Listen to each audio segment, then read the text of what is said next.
What up, though? OG Kenny, O_G_Kenny. Welcome to another edition of Church Crime Sunday, and we nowhere near the United States. We way over in the UK to an individual whose stomping grounds, his predatory grounds, was Southeast Asia, Kuala Lumpur in Malaysia, to be exact, right? We're talking about Richard Huckle. Richard Huckle was born in the UK in 1986. He kind of traveled as he was younger to Namibia, Africa, with a Christian group to kind of get his feet wet with travel and missionary work, I believe. He returned back to his hometown. Academically, he sucked. He failed out of tests and whatnot, so he decided, hey, I'm going to pursue photography as, and I kind of understand that because that was my thing. I said, I'm going to pursue photography as well, videography and whatnot, right? So he pursued photography. He went on to college to do that, and then he had the opportunity to travel to Malaysia and kind of work and volunteer, right? And as he got over there, he advertised himself as an academic tutor. And over there, like, see what you have to remember in smaller countries that are poor countries like Malaysia, if you have someone who's from Britain, from the UK, a gentleman who's well spoken, who's seemingly educated, Malaysia as a poor country looks at that as a sign of help, a sign of why would we not accept this man over here for his help. So he ended up taking a CELTA program. The CELTA stood for a Certificate of Educating, Learning, something. It was like basically a language program. Over here we got it's called ELS, which is English as a ESL, English as a second language. Over there it was something to do with certifying him to be able to teach English to non-speaking or non-English speaking people. And in Malaysia, you're talking about Indians, you're talking about Asians, so widespread. A lot of people who don't speak English, so that was kind of a no-brainer. Let's accept this dude into the fold. So he got over there and was in the church programs, inside of the church, volunteering and doing photography. He used that certification that he falsified, actually. He used falsified certifications from that program he took to establish himself as a tutor, right? And as somebody who's qualified enough to be in a position to be around kids and families. Because most of these poor families they have kids involved and they can't read. So hey, let's tutor me and my kids, right? So at times he was around a house full of maybe a father, mother, and 4 or 5 kids, right? Now he started posting pictures online as he got over there, pictures of everything that he did, and he joined some posting communities or blogs. And after a while, his posting of younger kids became more predominant, right? He kept on posting pictures of kids, and to one dude that was posting saw it and said, hold on, you're a little weird, bro. You kind of weird. I mean, I think you got a problem because I keep seeing you fat. You seem like you almost got an obsession with Asians and young kids and getting a part of these church groups and traveling back and forth to Asia. And the only way I can know you weird is by reading your writings. And that's a paraphrase because he said it more strict than that. But you talking about they peeped him. He started working at an orphanage and as a Sunday school teacher. I got to listen. It's so much on this dude. I got notes because I couldn't at all try to memorize all this, so I'm going back and forth with you with these notes because this story, y'all got to hear this, right? So after he took his class, he targeted these Christian groups, right? Now he's up in there taking pictures, and then he also had what they call, a secret site that he had joined called pedo funding, which is for people who deals with pedophilia, pedophiles, right? He had an encrypted, account with them, right? And he was doing crowdfunding with pictures of kids. Let me not get ahead of myself, though, right?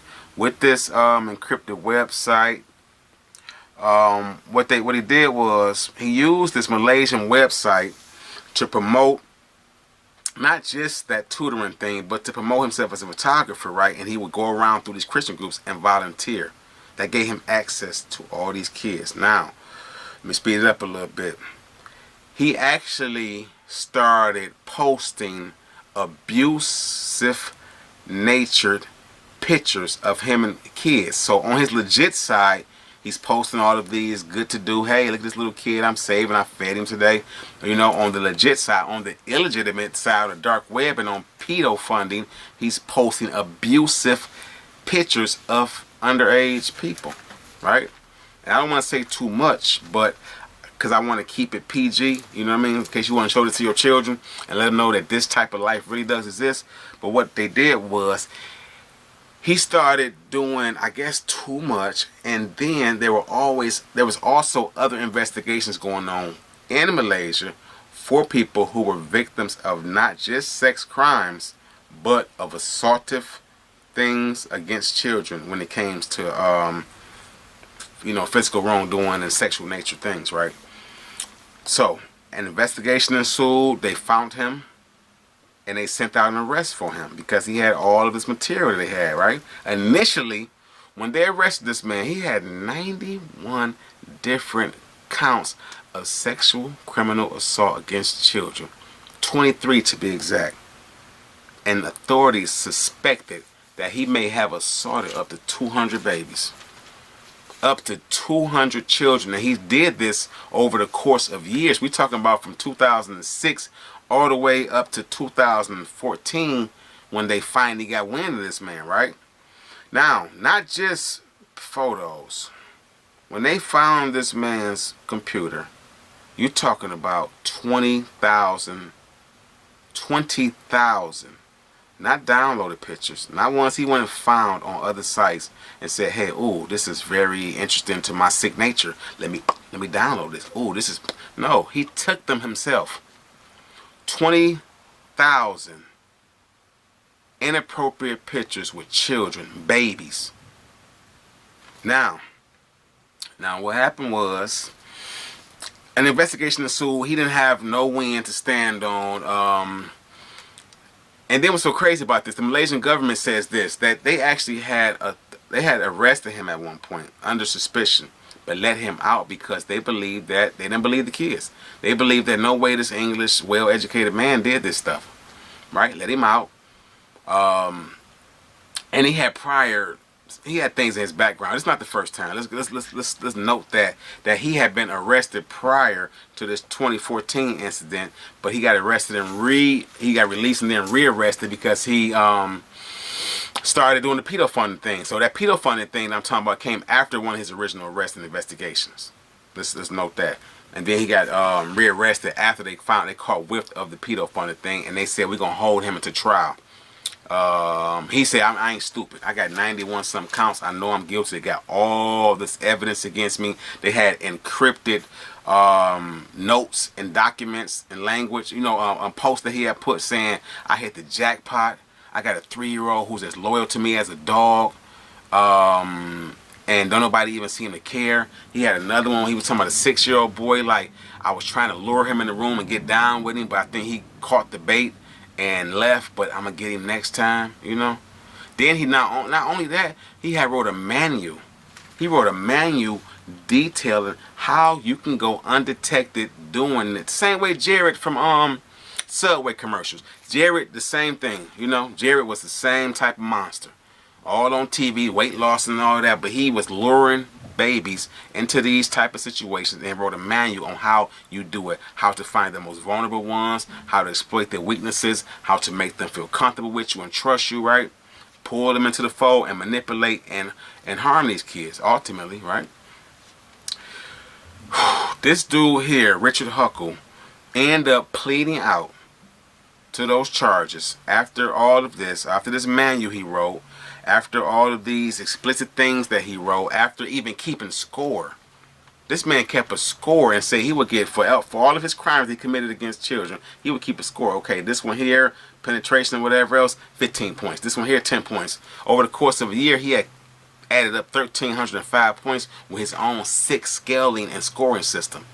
And this happened over the course of 9 years or so, off and on. So just imagine how many points that he possibly did with this little game in his mind, or accumulated rather.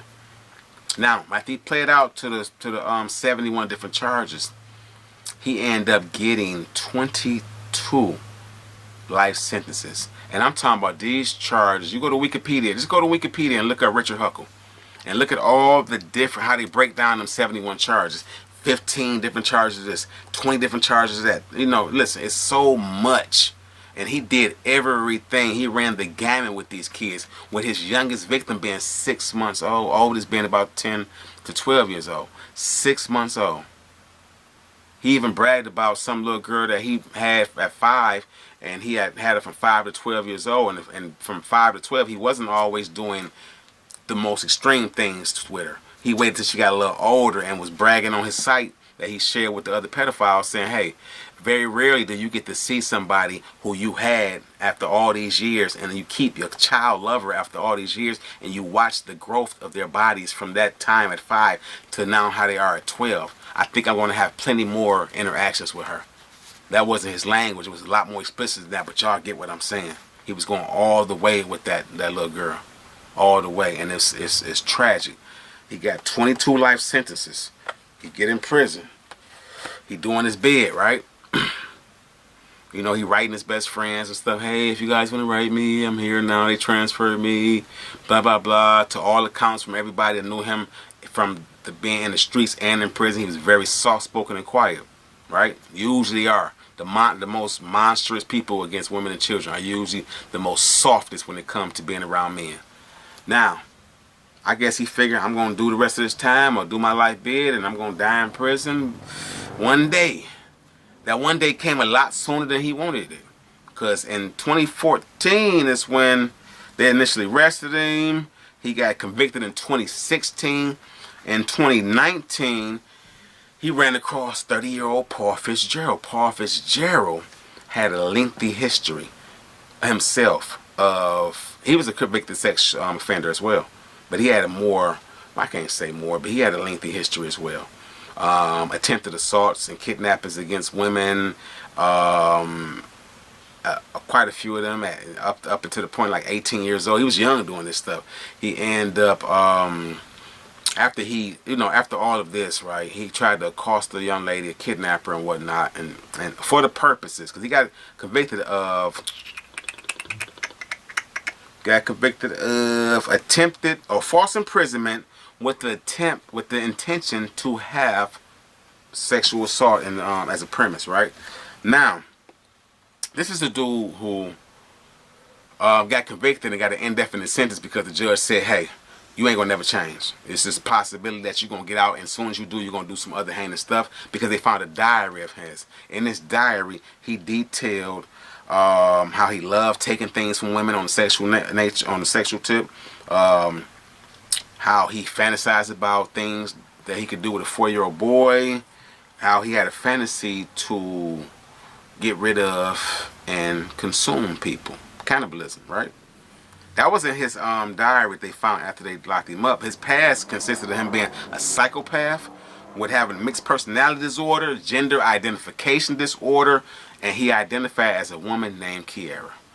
This was the person that Richard Huckle ended up meeting in 2019 after Paul Fitzgerald decided, hey, I'm going to kill some inmates today. I'm going to get rid of some inmates today. Right? I'm going to get rid of some inmates today. And just so happened he started with Richard Huckle. Got him tied up in the cell, zip tied his hands together. Took his head and used it as a basketball, until he damaged, all this right here. And then on top of that, he proceeded to backdoor action this dude, right? You know what I'm talking about.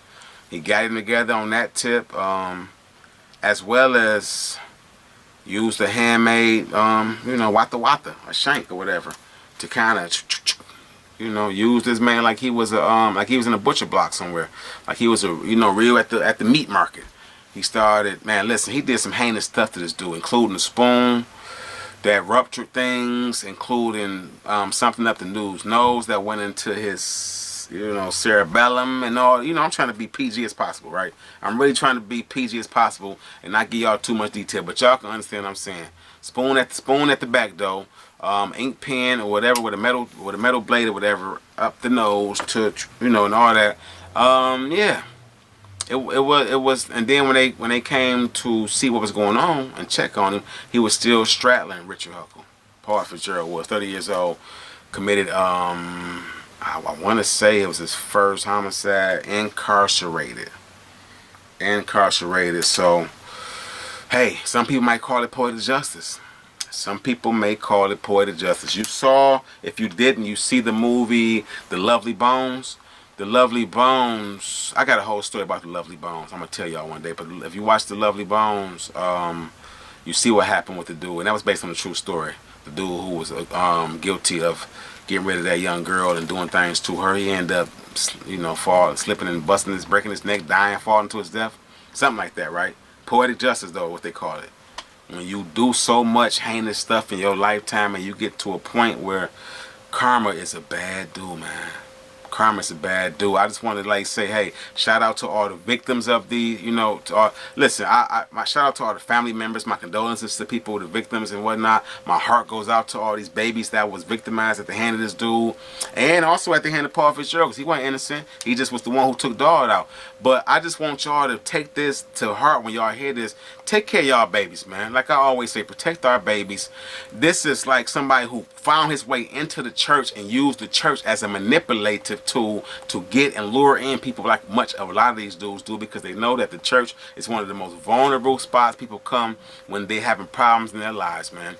And with that, I'm going to leave y'all. Church Crime Sunday, OG Kenny, O_G_Kenny, at Retired from the Streets TV. I love y'all, and I'll see y'all tomorrow on Monday, and I'm out.